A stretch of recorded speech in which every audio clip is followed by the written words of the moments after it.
And this time I will talk even more about the Australian hopeful for Stockholm. I will do that with our chief Renee Pozzi, who lives in Australia and has followed the local news, of course, covering the choice of Dami Im. And Renee, what was the most heard reaction on this big news? Well, it's kind of been mixed. I mean, of course there was a leak the day before, and there was an article that was a little bit negative towards the selection. But overall, it has been, I would say, mixed. I mean, Dami does have a big fan base, and of course her fans are very supportive of her going to Eurovision. And also last year, a lot of people would remember how much she was supported. There was petitions, for example, wanting her to go to Eurovision. So, you know, we've got Dami's fan base that were pushing for it, so they're obviously very supportive. And then you've kind of got the people that heard rumours that it would be someone bigger than Guy Sebastian. So there was a bit of disappointment, but I think with the selection of Dami, we kind of know what we're getting. We're getting a singer that is experienced in live television, is experienced in singing live, and who can deliver a good product.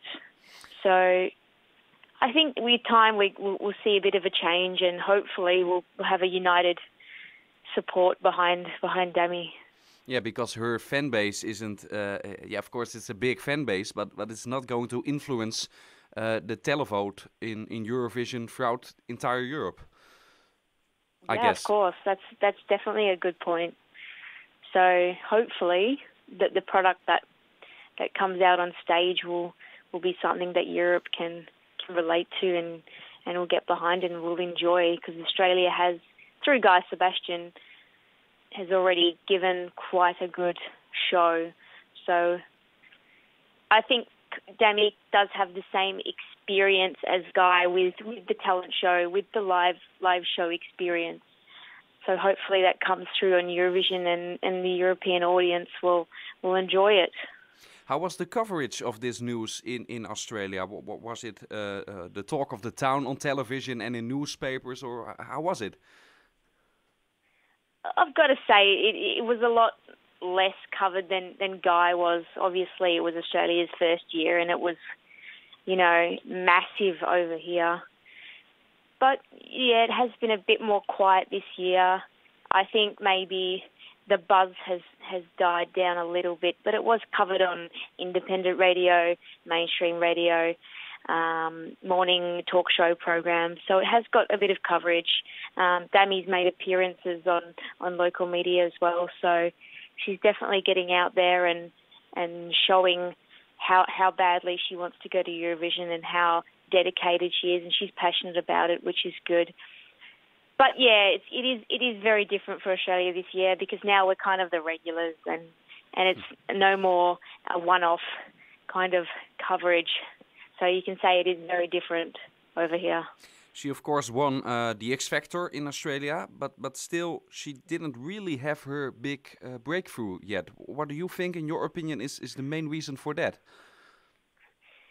Yeah, it has been a bit strange. I mean, but when you kind of look at all of the singers that have been in these talent shows, besides Guy Sebastian, there hasn't really been a singer that's had sustained success over a long period of time.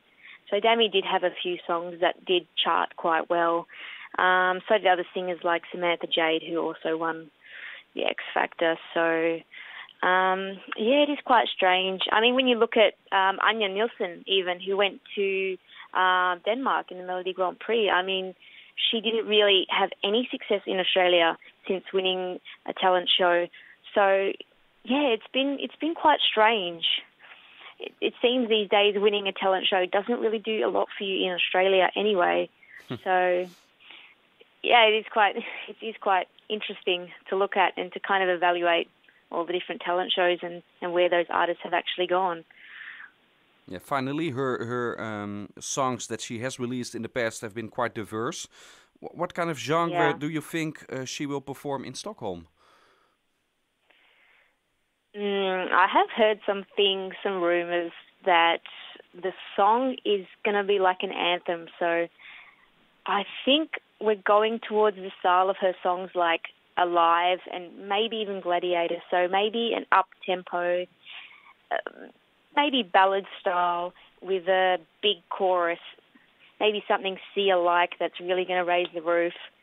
So I don't think it will be anything like Tonight Again, but I would go with an up-tempo ballad where Dami can really hit some high notes and hopefully pull some votes for Australia to get into the final.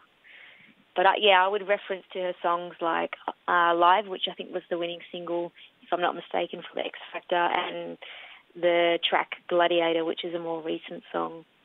I think that's the line that Dami will go down. Thanks, Renee.